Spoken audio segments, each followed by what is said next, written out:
welcome firstly into the blue corner, representing Scotland, Matthew Dixon. You'll not know lots about these. Obviously, I've done some research. You've not had the luxury. I've thrown you in the deep end right here, right? But no, these are going to be... It's a good category to come in at because the bigger boys are always nicer. So, although that flyweight fight we had earlier was tremendous, once you get to these bigger boys and they hit a bit harder... Yeah, absolutely. I mean, just in the fights, you don't see the damage as much or the impact because the gloves are a little bit bigger than what we're used to seeing in an MMA match. But, I mean, some of these boys and girls are cracking hard anyway. Yeah, they are. So this is Matthew Dixon, 18 years old, 2-1 record.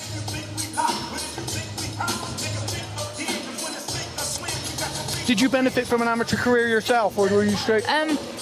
Well, when I was doing amateur, there wasn't a lot of amateur. It's not like right now that you have the EMMAA and all of these different things. I competed twice in amateur, but then it was just really hard to find a fight, and everything got a little bit complicated. And I really wish I would have had this his format opponent in the red corner, also representing Scotland, Oskar Czyzewski. Yeah, exactly. I completely agree. Obviously, when Dan and I's career, we came up together, and back in our day, we were saying earlier when we introduced the show, there was no amateur. We didn't have any amateur back then. You know, I turned pro in 2001. There was no amateur. Now you look at this here, we have amateurs who are displaying skills that we could have only dreamt of back then. For sure, and it's just showing the constant evolution because they're having this ability to try things out, to work on things and to realize what's working and what's not before they're turning pro, and before it's affecting the record. So when they actually do turn pro, they're very mature fighters because they went through throwing some spinning thing and getting taken down, or like things not working out, getting just too aggressive and something bad happening from that. So all of these things are great for you to learn in this part of your career because it really benefits the future. That's exactly it. I mean, lots of people, you see lots of pro fighters come out and they just don't want to let things go. They don't want to experiment. This is people's opportunity. Experiment now, build who you are as a fighter, and then when you turn pro, you've got a good base. Absolutely. So let's see how this goes. Oskar and Matthew. Oskar with a lovely outside kick. So we have Oskar in the red. Matthew in the blue. That was a nice jab. Oh. Straight for a takedown. Shoots the takedown, maybe a little bit too far out. Not the best level change, but he's got the body clinch against the fence.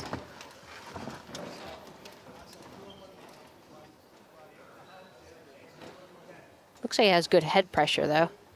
Yeah, both taller fighters as well now. The bigger boys for sure. Good work, good use of the underhook. I'd like to see that underhook a bit higher, really, so you can utilize it. Whilst it's low on the back there, unless you're coming for a trip or a body lock, it's not much use to you. Yeah, his opponent's doing a really good job at fighting that other hand, just pushing down on it, not allowing him to close, but now they break. Good exchange of hooks.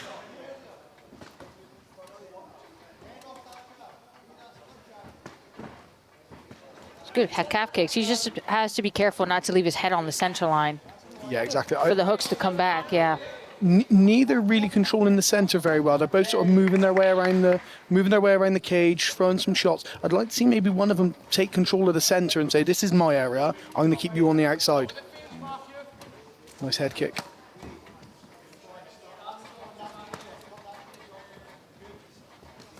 Nice knee. That was good timing on it.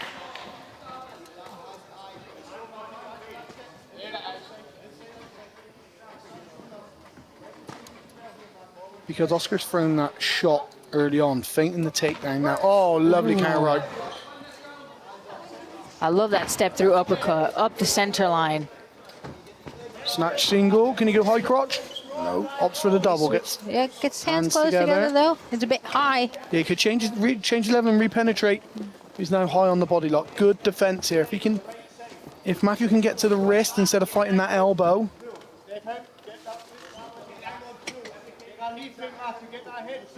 Really good work. 2-on-1 on that hand there. That's really nice.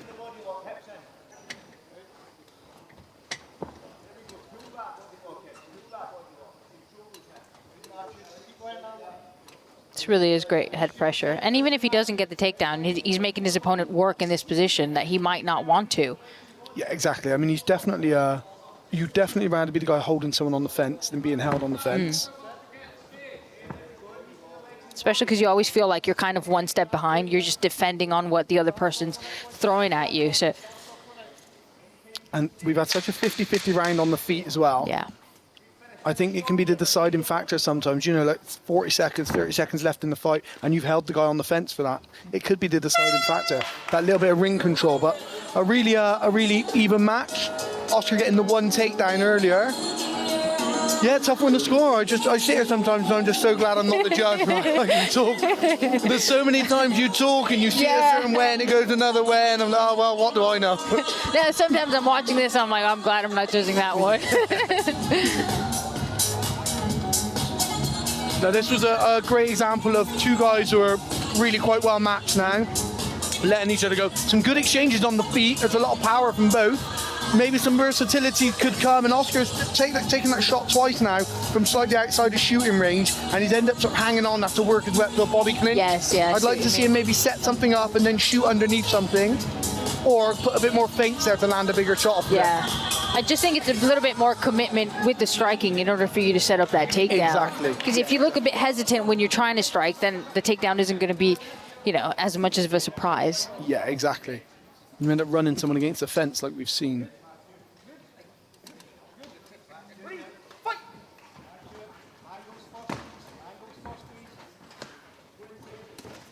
Lovely right hand. Matthew really establishing his range now. Nice body kick. Looks like the kicks kind of destabilize him more than his opponent. Yeah, I think for Matthew. He stands up tall. He stands really quite tall. So when you're getting kicked with those lower kicks, I think they do, as you said. Oh, nice. Beautiful. Body clinch takedown. Shame you couldn't go to the back sooner. Trying for that outside trip. Gets it. Nice. Now, will he reach around for that Dagestani as he gets to his hip? Matthew doing everything right. Knee to the fence. Up he comes. Nice overhook. I feel like this takedown came a little bit easier because he shook that overhook side and was able to get to the back and then down to that way, and then you're kind of fighting your way back up. And but it's much better wrestling from him in this round. Much better wrestling, yeah. I think maybe he's gained the confidence in his wrestling from holding Matthew on the fence so much in the last round. Maybe he's gained some confidence in his wrestling and come out and thought, this is the key. Get the takedown.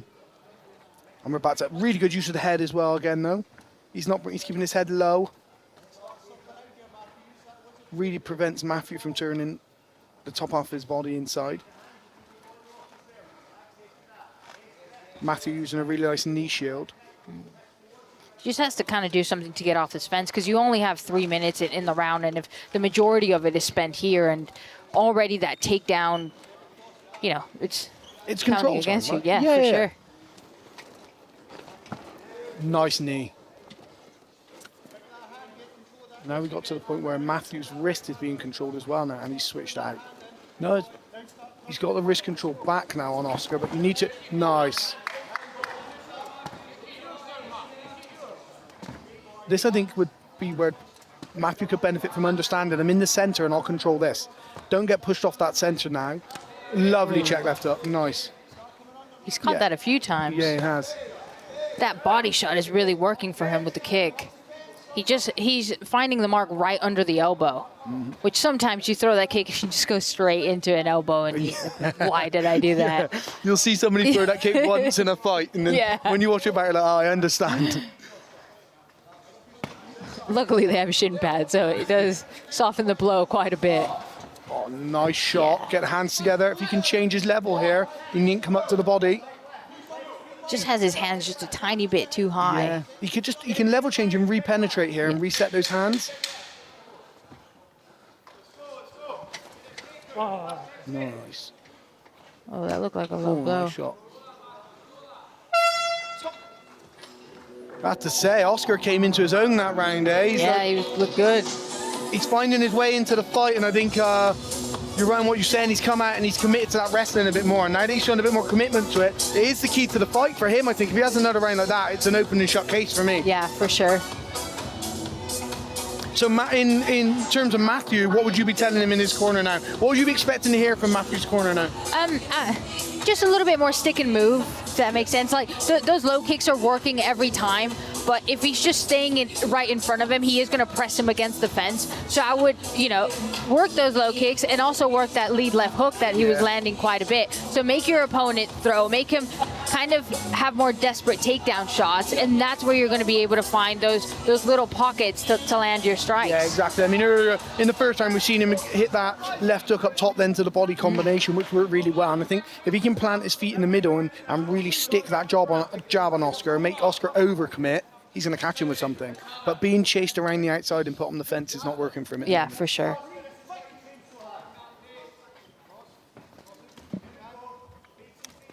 Nice kick. I feel like he could counter those kicks right there because his head is right in the center line of shots. It's a perfect example there of how Matthew controlled the space and Oskar didn't get the takedown.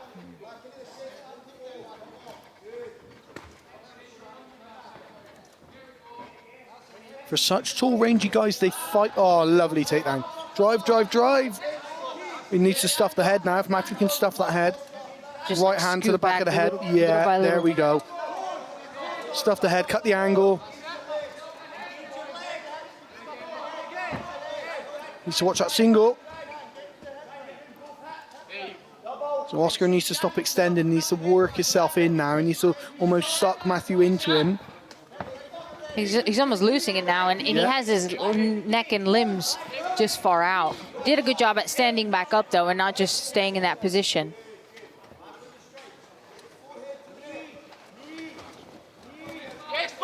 Much better control from both fighters now. I mean, look, Matthew looked really good off the back of the fence there, and he worked off really quickly.